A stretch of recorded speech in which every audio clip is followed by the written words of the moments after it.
үе мөч маань өвтгөө болчихж байгаа, салхи зогсчихж байгаа юм шиг болчихж байгаа.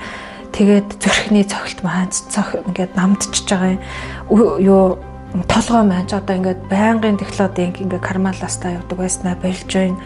Өчигдөр зүгээр байшилж байсан юм шиг л миний нуруу зүг зүгээр болсон байсан. Миний талд ухамсар ингээд юу яагаад нь штэ. Өвчтөл бай. Өвчтөл байвал чи жаргалтай байна гэдэг нь удаа. За амгалан дөрвөн байцгаана уу? Эдгэрлийн өргөө подкастын маань энэ удаагийн дугаар эхлэхэд бэлэн боллоо. Би тэгэхээр улам сайхан гэрэлтэж тэтгэхээр дүүргэх болтугай гэж хүсээрээ. За амгалан дөрвөн байцгаана уу? Эдгэрлийн өргөө подкастын маань энэ удаагийн дугаар эхлэхэд бэлэн боллоо. За манай өнөөдрийн зочин оролцогчоор манай Цэрэмпэл Огтал Хавсран гэдэг ихч маань оролцож байна. За манай ихч бол Ховд аймгийн Угуул Улаанбаатар хотын Суурин одоо ийм хүн байгаа юм байна. За танд одоо манай подкастт орох урилга барьж явсан баярлалаа. Баярлалаа. За Хавсрагч маань хатар одоо манай хөтөлбөрт онлайн бол 8000 хөтөлбөрт ингэ хамрагдаж явж байгаа юм хүн байгаа маань. За та маань яагаад энэ хөтөлбөрт орж ирэх болсон бэ? Нэг шалтгаан байгаа. Тэгэхээр таны хөтөлбөрөөс өмнөх таны амьдралыг ямар хөө байдалтай байсан бэ? Танд яг ямар онштой, ямар зовёртой та хичнээн жилийн өнгөрүүлсэн бэ? Би 2014 оноос эхлээд миний үе мөч өвддөг болсон. Тэгээд шинэ жилийн өгөхөөр ямар ч тийм өрөвсөл юм байхгүй гэж хэлдэг. Тэгсэн мөртлөө маш их хүчтэй өдөр бүрийн өвдөлтийг ингэж мэдэрдэг. Дандаа технологиг уудаг байсан. Бас үе мөчний аль үе мөч гэсэн үг үү? Үе мөчхөр яг энэ тохооноос урагшаа. Яг тохоо арай хөрөхгүй. Яг тэгээд өвдгнөөсөө жоохон доошоо ингээл яг энэ дөрөв мөчл өвддөг. Тэгээд Солонгост би шинэ жилиг өгсөн л доо. Монголд болохоор надыг юуны өрөвсөл гэсэн үе мөчний өрөвсөлтэй байна гэж хэлсэн. Тэгээд маш их антибиотик хийлгэж яагаад тэгээд би Солонгост очиод яг үнэхээр энэ өрөвсөл нь ямар хэмжээнд байна гэдэг ансаа ингээд хотод очиод шинэ жилгээ өгсөн боловч тэр нь маш их зүгээр байна. Танд одоо ямар ч тийм өрөвсөл байхгүй байна гэд. Тэгээ би бүр гайхсан. Энэ тэгсэн тийм зүгээр гэж байна. Тийм зүгээр гарсан байхгүй юу? Энэ маш их антибиотик хийлгэсэн би. Тэгээ би яах юм бэ? Би өдөр бүр өвдөж штэ. Миний энэ өвчнийг би ядаж надаа витамин бичиж өгөөч гэсэн чинь витамин ууж яахын та илгээ өвтгөхийн нэмэр та өөрөө залуу хүн өөрөө витамин чинь хөгт чинь тэгээ би яах юм гэдгсэн чинь яахчгүй та тэгээ би бүр бөөнд асуултын тэмдгүүдтэй буцаа явж байсан. Тэгээд та ч одоо тэр өвдөд ахаар яах вэ? Ямар ийм одоо монголчуудаас ямар ийм тарай хэрэглэх вэ? Нэг бол одоо өвчин намдаах л яваад байгаа. Тийм. Цитрамон уудаг байсан эхлээд цитрамон байнгут уугаал толгой байнга бас давхар өвдөнө. Үе мөч өвдчихөөрөө толгой өвдөн байнгын. Тэгээд байнгын цитрамонтой Монголоос очихдаа баахан цитрамон аваад очдаг. Тэгэл тэрийг уугаал тэгэл амьдраад яваад байсан. Тэгээд сүүлдээ миний нуруу өвддөг болоод тэгээд нуруу өвддөг болоод дараа нь миний зүрхний хэм алдаж эхэлсэн. За. Тэгээд яагаад ингэж нэг юм шинжилгээгээр юм гарахгүй мөртлөө би өвдөд байна вэ гэсэн бодол миний толгойд байнга эргэлддэг болсон л да. Тэг ялангуяа миний үе мөч өвдөхөөрөө салхи шуурга юм уу бороо орохоор өвддөг. Тэгээ гайхаад за энэ одоо ерөөсөө эмнэлгээр яваад энэ нэмэргүй юм байна. Би өөр юугаар явах вэ? Бөө дээр очих уу? Одоо яах вэ гэж бүр байнга дотроо ингээл бодоо шаналал байнгын өдөр тутмын өвчин амдаах юмтэйгээл найзлал тэгэл явж агаад зүрхний эмчтэй үзүүлсэн чинь зүрхний эмч таны та одоо бясалгал хийё, усанд сэл бассейнд яв, сэл аял гээл. Тэгээд манай хөө Австралид сурч байсан учраас би зүрхний эмчийн дотор онш тавьсан гэсэн үг. Тэгэхээр ямар онш гарсан гэсэн үг? Тахикарди, хэм алдалт. За. Тийм хэм алдалт байна гэж хэлсэн. Тэр нь одоо тоо үзүүлэлт хэм алдалт нэг тоо заадаг гэсэн юм. Тэр нь хэд хүрч явах вэ яг тэгэрч байна? 180-аас 220. Дээч. За тэгэхээр стандарт нь бол 60-аас 80. Тийм байх хэвээр. Хадгалаад даавалцсан байж шүү. Тийм бүр амар даавалцж байгаа. Тэгээд байгальд алах, агаарт гард бие тайвшруул гэж л байгаа юм л да. Тэгээд за тэрхийн тулд яах вэ гэр бүлээр ярилцсан. Австрал манай хүү тэр яг танд таарна. Гоё орчинтай, гоё байгальтай, гоё үзэсгэлэнтэй тийм газар. Тэгээ хөөгд агаад явлаа, очлоо. Үнэхээр л гоё стадл нэрэ байгаль донд идэгчээр л газар бас бясалгаал, йог хийгээл бүх юм хийсэн. Хэдэн онд явсан гэсэн үг татгалсан. 21 онд. За. 21 онд авсан. Тэгээд 22 он хүртэл тэндээ байгаад ерөөсөө улам л ихтэй дэс нөгөө зүрхний цогт маань хүрчлээлээдэг. Тэгээд өрхийн эмчдэр хяналтанд орсон. Австралийн Сидней хотын дүүргийнхаа эмнэлэгтэр. Тэгтэл тэр эмч маань үзээд надаа эм бичиж өгдөг байсан л да. Тэгээд нэг удаа метронд соохынхаа өмнөхөн яг өөдөн дээр нь ухаалдаж унаад. Тэгээд эмчтэй хэлсэн л дээ би өчигдөр тэглээ гэсэн чинь за та одоо энэ Монгол руугаа буцах хэрэгтэй байхаа энэ бас гинт ингэж хаадаг болохоор аюултай та онгоцныхоо ч ингээд нөгөө нисэх хугацаа чи 10 цаг шүү дээ. Хугацааг ингэж даахгүй болох магадлал өндөр байна. Тэгэхээр та буцсан дээр байхаа гэж хэлсэн. Нутгаар одоо л гэж байгаа. Тэгээд одоо тэгэхээр байн унждаг гэсэн үг юу гэсэн үг вэ тэгэхээр? хаалгаанд орохоос өмнө хит их 200 хүрээд ирвэл толгой манараад ингэж манраал дүүрэл нэг унах тий унаа ерөнхийдөө. Жөө. Тэгээд ирээд Австралиас ирсэн. Ирээд ахын та зурагт үзээ байжсэн чи нэг дүүгиндээ зурагтаар нэг юм эдгэрлийн мянган эдгэрлийн уулзалт гэсэн тийм зурагтаар юм гарч ирсэн чи би нэг ойшоогаагүй гэсэн чи ТV9-ээр гарч ирсэн нэрээ тий түрүү жилийн 3 сарын 29 бил 30-нд болсон. Тий асар их том уулзалт шууд дамжуулсан л тий шууд дамжуулдаг байсан. Тэгээ би тэр юу болж байгааг би мэдэхгүй шүү дээ. Дөнгөж Монголд ирсэн байсан юм чад. Тэгээд манай дүүд гисэн намайг их ч та энийг нэг хараа л да. Энд чинь нөгөө таны чинь нөгөө зүрхөвдөд гэдэг үстэй. Энэ чинь бүр хорт хавдрыг хүртэл идгэж чинь гэж байгаа шүү дээ. Танд хэрэгтэй юм биш үү? Та нэг сонирхоод үзтээ гэд манай нэг боён тогтох гэдэг. За их чинь наадах чинь судлаа. Угаасаа надад нэг эмнэлгээс өөр юм угаасаа чухал байгаа гэж би дотроо бодсон байсан юм чи. Тэгээ би гэртээ ирээд судалсан. Шууд гөрөвт рүү орсон. Эхний 5 өнгөө хичээлийн үзсэн. Тэгээд эхлээд би орхоос өмнө дүү хэлэхэд нь бас гайхчихлээсэн. Вау, энэ яагаад вэ? Яагаад ийм хичээл үзээд итгэнэ вэ? Энэ шашин ер нь юм болоо? Юу юм болоо? Ер нь их сонирхол татсан л да. Тэгээд сэтгэл зүйн жоохон судалгаа хийдэг байсныхаа дүнд тэрийг айгүй их нааштай эергээр хүлээж авч судлаа. Тэгээд эхний 5 хичээлийн үзээд тэгээд манай нэг онлайн дээр өнгөө 5 өдөр хичээлийг шоудчихсан биш үү? Тий, өнгөө 5 байдаг штэ байнгын 50-тай байдаг. Тий, одоо байгаа. Тэрийг зээл вау энэ чинь ястаал надаа ижээх хэрэгтэй юм байна. Бясалгал нь хэрэгтэй юм байна. Тэр одоо багшийн хэлж байгаа тэр ухаарлын өсөөд нь аюу гой санагдаад ямар ч эргэлт буцалтгүйгээр би бүртгүүлье гэсэн боловч тэр сарынхын бүртгэл дууссан байсан 3 сар. Тэгээ би гойсон л та ингээд оруулчаач би одоо яг ажиллах гэдэг нөгөө юу анкет өгсөн байснаа болоод шууд хичээл хийхгүйгээр яг тэн дээр төвлөрч орё гэсэн бодолтой байсан. Ажил төлөвлөхгүйгээр шууд төвлөрье. Тэгсэн чинь нөө боломжгүйгээд тэгэнгүүт нэр юу яасан. Хүлээхээр шийдсэн.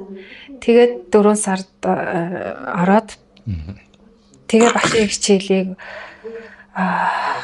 яг тасралтгүй тэр өглөө оройны хамслаглыг яг эрт босоод орой тэр бясалгалыг нь яг тасралтгүй хийжсэн. Гэхдээ тэр бясалгалуудаас та яг өөртөө таарсан, тохирсон тийм тааламжтай бясалгалаа хийгээрэй гэсэн байсан. Тий.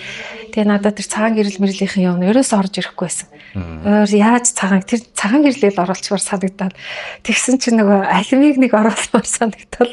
Тэгтэл тэд нэр ерөөсөө болохгүйсэн. Тэгсэн чинь л байгаль дээр төвлөрөх. Байгалийн шинжийг бясалгална. Тий. Байгаль дээр хөл нөцгөнгүүгээл тэр усанд нь хэвтэйл өстой салхиар нь ороолгоод бороогоор нь шавхурдуулаад тэр модын төврэл тэр байгаль яасан ч гоё. Яасан ч өсвөр хүчийг нь тэр өөрөөс тэр хүчээс аваад. Тэгэл дараа нь юу нөгөө сайхан мэдээ бясалгалыг хийгээл таны зурагчаас та зүгээр болсон биш те ста нэр танд баяр хүргэе гэл юм чинь гэл юм бичиж өгөөл та энэ юугаа зүрхнийхээ бичлэгийг үзтээ ийм гоё болсон биш те тэр төсөөлж бясалгаал тэгэл баярлалаа би ханаа энийг хараачаа би ингээ гоё болчих гэж ингэж төсөөлөөл те ээж рүү уцтаал би зүгээр болчих ээжээ гэж ингэж ээж рүү уцтаж ингээд утасч чинь гэж ингээл бөө сэтгэл дотроо ингээл нэг л огшоол ингэж бясалгаж байгаа байхгүй. Тэгээ бясалгаал байжсэн чинь надаа тэр юу орж ирсэн. Багтаа би нөгөө ээжээрээ аавда эрхлэхийсэн. Эрхлээл ингээл байж хайсан. Баян эрх байлын ганц охиндоо бусдуулсан залуучууд. За. Тэгтэл намайг ерөөсөө эрхлүүлж өгөхгүй. Яа нөгөө нэг 3 залуутай ижилхэн өсгцэн. Нөгөө тэр үед чи эмэгтэй ногоон дээл эрэгтэй цэнхэр дээл өмсдөг байсан да. Хөхт айлмбын тэрлэг хөхт аавгаар та нар мэдэж байна уу? Тэр тэгтэл надыг ижилхэн хөхт аавгаар хийж өгөөл ижилхэн залуучууд. За. Нэр нь хүртэл ням сөрн лав сөрөнд.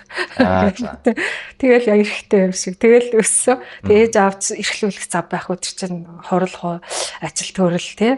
Дуудлага модлого оройн жижүүргээд юу ээжтэй эрхлэх зав надаа хүүхдүүдэд эрхлүүлэх завгүй нийгэм байсан шүү дээ. Тэр чинь төрийн баг хүмүүс байсан шүү дээ. Бид нар чинь баг гараал баг нэг өглөөний хөхөөл баг оройн хөхтөг байв уу яа баг тэгж өсгсөн. Тэр нийгэм байсан. Тэрийг ээж аавдаа болоод буруутгах шаардлагагүй нийгэм нь тийм байсан болохоор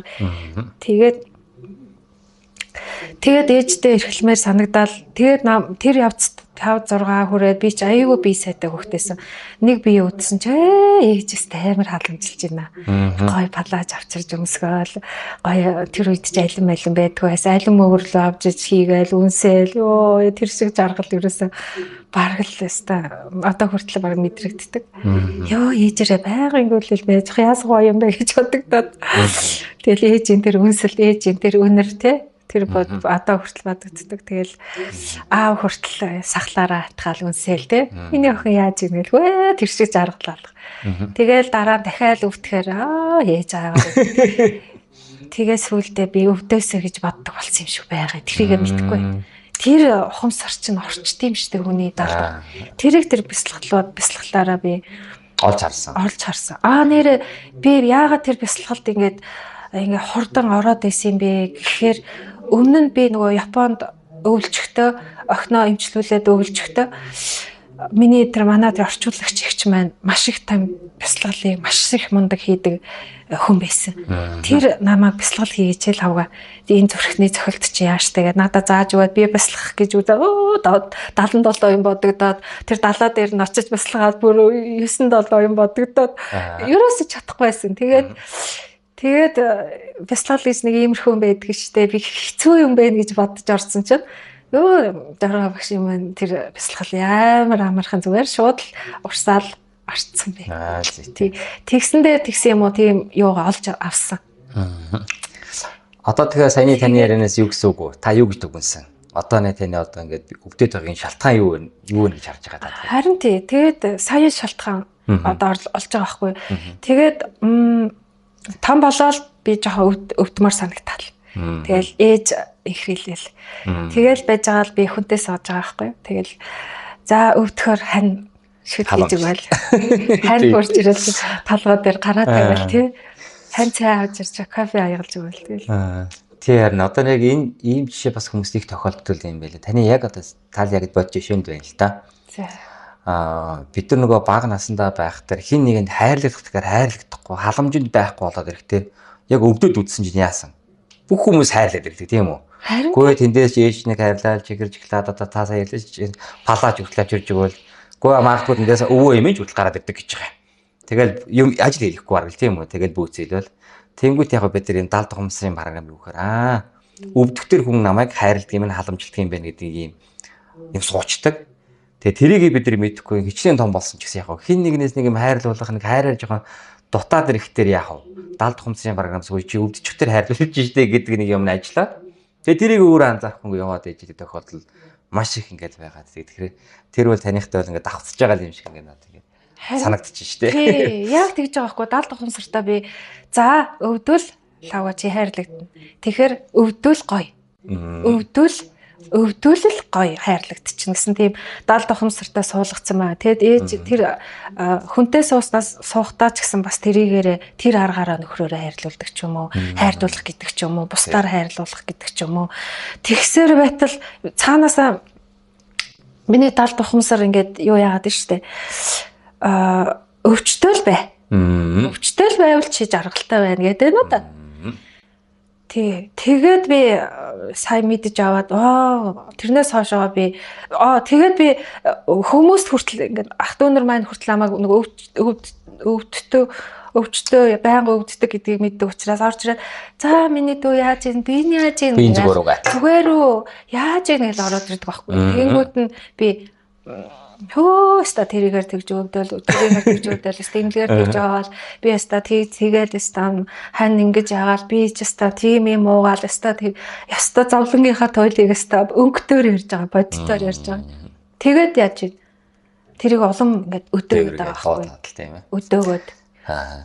За зүйтэй. Одоо тэгээд та маань сая ингээд он гаргаад танхим хичээлд орж гисэн тийм ээ. Сая өнгөрсөн жил бол тэгээд онлайн дэвж дундан тавж ажил гараад хэсэг завсарцсан гэдэгсэн шүү дээ. Тэгээд боломж гараад тэгээд он гараад та чинь танхимаа ингээд ээдээ 2 тоо ингээд сая он гаргаад 1 сарын 10 дараа суусан гэсэн тийм ээ.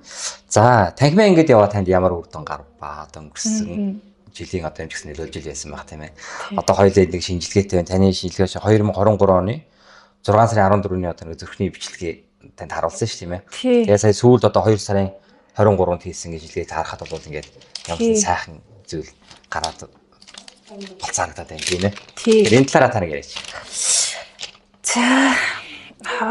За боломжийг тааруул за 2 та явандаа онлайнаар явандаа гэсэн бодол маш их байсан. Яарж исэн дотроо 2 гэж яста энээсээ илүү гоё юм байгаа.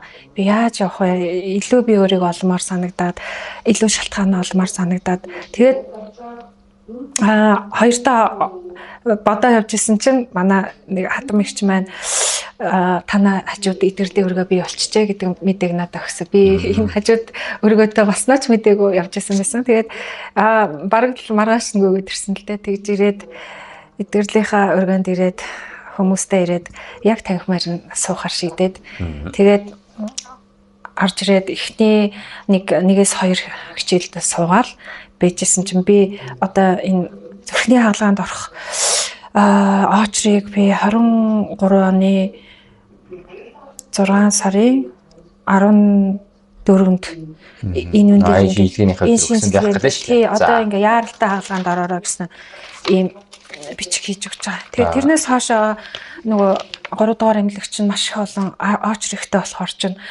500-600 хүний дараа орон таа гэмаа гэд ингээд хүлээсээр байтал тий. Хүлээсээр байтал би 25 он хурж байгаа байхгүй юу. За одоо би асуугаар аппарат дэвтэр чинь эсвэл нөгөө хүмүүс нь бөөгнөр чинь эсвэл нөгөө улс мөнгөгүй болцсон гэдэг нийгмийн даатгал мөнгө болцсон гэдэг тэгээд орж болохгүй байсан. Тэгээд за одоо 2 жил гарan хүлээлээ одоо бүтггүй юм байна да. Эдгэрлийнхээ өргөө за ямар ч байсан явж яйдаа гэсэн бодол төрөөд эхний 2 хичээл дээр орсон чил 3 дугаар хэлхээс шууд дуудаал. За дуудлаа. Тэгээд нөгөө тий 2 жилийн юу хүлээсэн хүлээд 2 өдөр хичээлдээ сууж исэн чинь шууд л над руу та хаалганд ороор гээл. Тэгэл би шууд эмнэлэгтээ очиад 26-ны 1 сарын 21-нд хаалгаанд ороод тэгээд яг 7 хоноо л би баг төгшүүлээд өргөнд ороод ирсэн. За хичээл явуулсан. Тий. Тэгээд одоо би үлдэгдлийн би бяцлаглаараа болгоно. Одоо эн чинь бол дахичдаг байхгүй юу? За. Тий, дахиж байгаа хүмүүс маш их байгаа. Тийм учраас би дахиулахгүй тулд эхнээсээ л шууд бяцлаглаа шууд үргэлжлүүлэл яваад бай. гэж одоо 7 болоогүй байхад нь би гэрийнхнаасаа зөрөөд өтгшүүлээд ороод ирсэн. Тэгээд би тэрнээс хойш бясалгалаа хийгээд маш их гоё тайвшраад тэгээд яг 1 сар бясалгасны дараа дахиад эмч ирж зүрхнийхаа энэ бичлэгийг үзүүлсэн байхгүй юу. Тэгээ яг ингээ халаа сарын дараа чинь 2 сарын 23-ны. Тийм байс 23 юу харж байна. Тий 23-нд. Тэгээд очоод энэ бичлэгээ очоод эмчтэй үзүүлсэн. 3 дугаар эмнэлгийнхаа хаалгааны эмчтэй үзүүлсэн чинь надад ийм бичих бичиж өгсөн. Та маш гоё болсон байна. Танд ямар ч эмний хэрэггүй. Та бясалгалаа л хий. Гэсэн ийм бичих өгсөн. Бөөм бай. Хийж байгааг эмч мэдсэн байна. Тийм үү? Хэлсэн байна. Та тийм үү? Ерөнхийдөө бясалгал хийж байгаа гэдгийг. Гүү намайг юу яасан байхгүй. Бясалгал хийж болно гэсэн байхгүй. Хаалганы дараа эмч надаа ийм бичиж өгөхгүй мөксөнгөө та бясалгал хий. Өөр юм хэрэггүй. Өөр эмчлэг хэрэггүй гэсэн байхгүй. Тий. Тэгтээ дахиад 1 сарын дараа танд одоо 2 юу эмчилгээс хаалгааны 2 юу хийсний нэг нь жоохон дутуу болсон. Сарын дараа ирж үзүүлээд нэг бусдыг нь болохоор эмээр эмчилнэ гэсэн байхгүй. За им уухан дээ гэж бодчихсэн чинь би сар бясалгачаад очиж байгаа штэ. Тэгсэн чинь эмний хэрэггүй юм штэ таних. Маш гоё байна. Та зүгээр бясалгалаа л хий гэсэн. Маш гоё болсон байна гэсэн хариуг савсаа бөөм баяр чинь нулимс таслаад бүр өөдөн дээр зогсож хандаагүй зэгчээд хэлж байгаа байхгүй. Тэгээд би шууд дараа нь ээж рүү оцтаад ээж минь аа зүгээр болсон гэж байна. Одоо юмний хэрэггүй гэж байна. Одоо зүгээр бясалгалаа л хийх болно гэж ингээд гисэн чинь. Тэгээ бөөн баяр болоод бид нэр хөөрөөгөөч яриад. Тэгээ байжсэн чи нэр нөгөө 23 ээд нэгдээ би нөгөө түрүү жил чинь би нөгөө нэг ээдээ нэг дээрээ сайхан мэдээ бясалгалыг хийсэн. Сайхан мэдээ бясалгалыг чи бясалгасан чи яг энийг бясалгаад исэн юм биш үү? Нөгөө бясалгасан нөгөө дотроо бясалгаж байсан дүр төрөх чинь одоо ингэ биелээд байгаа юм биш үү гэдэг бодол гинт орж ирсэн. За тэгээд эмнэлгээс одоо тийм сайхан ингээд хариу авцсан бясалгалын үр дүн төсөөлөл яг бодтоор биелсэн байж тийм ээ. Тэгсэн. За тэгээд энэ таны энэ үр дүнг бол одоо танд бясалгалч нөлөөлсөн байх гэж би бодогдож байна. Хоёрдугаарт нөгөө эмнэлгийнхаа дор хагалаанд орсон байхаар ч гэсэн тэрч нөлөөлсөн байх. Аль нь одоо ингэ нөлөөлөөд ингээд танд бол ямар ч сан өнөөдрийн энэ сайхан шилгээр хариу гаржээ гэж ингэж бол одоо би бол бодож л байна л да. За өөр тань дээр түрүүн бас нэг одоо зовиртой байсан зүйлүүд чинь тэн дээрээ та ямар эмчилгээ донцлог хийсэн бэ? Тэднэр чинь одоо ямар байдалтай болсон байгаа вэ? Тий. Эхлээд миний үе мөч өвдөхөө болсон. Яасан бэ гэхээр хаалгааны дараа өмнө миний үе мөч маш их хүчтэй янгинж өвдөд тэгээд баг өвчин намдах юмдээ ч намдахгүй маш их завөрлөж өвдсөн. Тэгээд хичээл дээр тэгээ багштай хэлсэн чинь багш би хичээл сууж чадахгүй юм шиг байна. Би өвдөд байна гэдгсэн чинь юу ч өвдөд байгаа гэсэн миний үе мөч өвдөд юм аа. Одоос та бүр тэсгэ байтлаа өвдөж байна. Би явхаас гэдэг тэгсэн чинь хүү наа чи нөгөө тохирхоо явж байгаа байхгүй юу? Юу хичээлээс явахгүй зүгээр дуусах гэд. Тэгээ би хичээлээс та чадан ядан дуусгаад өвчин намдах юмгүй юм байсан юм чи надаа маш их хэцүү байсан л да. Тэгээ гэртээ хөрөж ирээд нэг цай маягаа байжсэн чинь нөгөө өвдөлт маань байхгүй болсон байсан. Би өвчин намдах имээ хайж олж уух юм бодоо байжсэн чинь. Тэгээ бүр гайхаад тэрнээс хоошоо бүр ингээд салхи ингээд салхилж байгаа нэг ингээд зөксчтэй штэ. Тэгэхээр нэг гоё болдго штэ нэг чөлөө. Яг тийм мэдрэмж надад төрсөн. Тэгээд хаалгааны дараа нөгөө юу яадаг да. Өвчин намдах юм уу жолохгүй гэсэн намайг. Тэгээ хаалгааны маргааш нь гэртээ гарч ирсэн. Миний толгоос та маш их хүчтэй ингэж шөрөвдөж өвдсөн. Нэг тал руугаа. Тэгээ нөгөө өвчин намдах юм уу жолохгүй гэсэн. Одоо яаж зүгээр болох вэ? Дандаа л имээр бөмбөгдөж зүгээр болдог бас цитрамон нэг уугаад зүгээр байдгаас бол цитрамоныг хагастай уугаад зүгээр болдог бас сүүлдээ цитрамон хагастай зүгээр болохгүй диклодинг ууж иж зүгээр болдог толгой байхгүй. Тэгээ одоо зүгээр бол ээлжлэл бүгдээрээ нухаад нөхөр хөөхөд миний гар эцгээр эцээд ирэхээр нөхрийн гар эцээд ирэхээр охин гэн нухсаар нэг мэдсэн би шөнө унтцсан байсан. Нойрондоо дийлдээд. Тэгсэн чинь өглөө усаад ирсэн чинь миний толгой зүгээр болцсон байсан. За одоо зүгээр одоо тэрнээс хойшоо би тэрийг нэг тохиргоо гэж бодсонгүй. За ямар ч байсан иймгүй нэг давчлаад л гэж бодсон.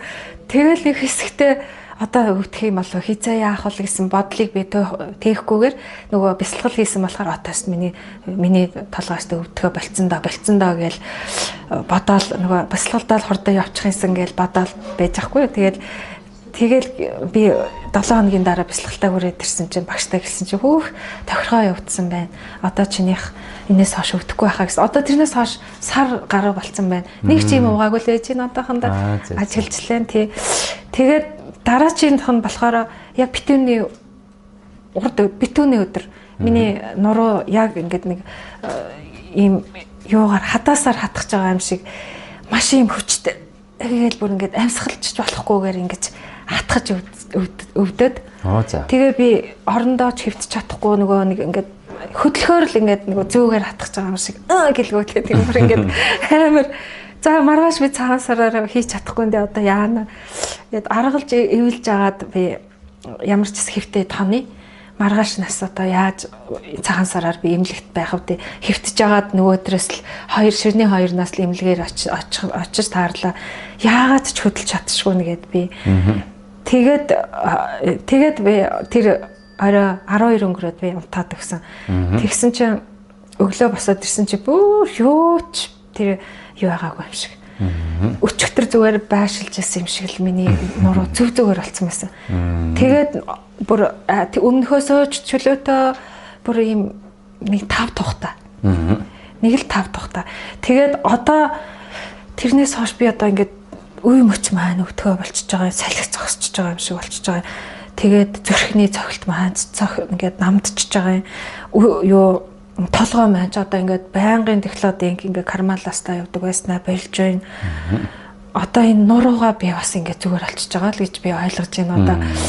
Одоо тэрнээс хойш чинь цагаан сарнаас хойш ч одоо хэд хоног. Одоо чинь 3 сарын 4-ний өдөр хоёлаа энэ подкастыг хийж байна. Одоо хизээ гарах юм бэ? Хэд хоногийн дараа гарах ба. Тий одоо бүр амар чул. Тэгээд ингээд ирсэн чинь миний сэтгэл санаа бүр сайхан тайвшраад бүр нэг юм чөлөөтэй нэг юм эерэг бүр бяцлахад бүр сайхан болоод ирж байгаа байхгүй. За зүйтэй.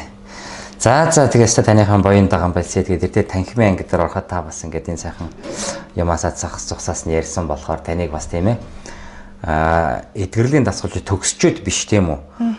Сурж явах явцтай хүмүүс ямар үр дүн бас гаргаж болдгийм байна гэдгийг бас жишээ болгож таныг энэ өдөр подкастт оруулах гэж ингэж бодож таныг урьсан. Тэгээд та маань одоо бас цаашаа эдээ 3 таа гэсэн танхимаар сурах гад одоо яаж байгаа шүү тийм ээ. Тэгээд энэ явцдаа тэгээд энэ олж авсан эдгэрлээ сайхан улам сайхан батгаж аваарэ гэж одоо танд төсөө өрөөе. За танд өөр одоо хэлэх зүйл, үлдсэн зүйл байвал бас очихлаа өнөөдрийнхөө подкастыг хайрлаж үргэе да. Сэтгэл зүйд одоо би бас ингэж өөрчлөлт орж байгаа одоо ижлэхэн сэтгэл зүйд маань асар том өөрчлөлтөд орсон. Тэрнийхээ хэрээр ах トゥ анд нөхөд те айн ижил гэр бүл гээд бүх юмн дээр ингээд эерэг юмнууд зөндөө гарч ирэл да. Одоо тэрийг би одоо улам цаашаага шунаад сураад улам л гоё болгоно гэж одоо хичээгээд сурж байгаа. Тэгээ подкастнда урьж оролцуулсан танд баярлалаа. За баярлалаа. Тэгээ таны энэ одоо бие сэтгэлийн эдгэрэл улам сайхан гэрэлтэж тэгтлэхээр дүүргэх болтугай гэж хүсээрээ ёо. За баярлалаа. За баярлалаа.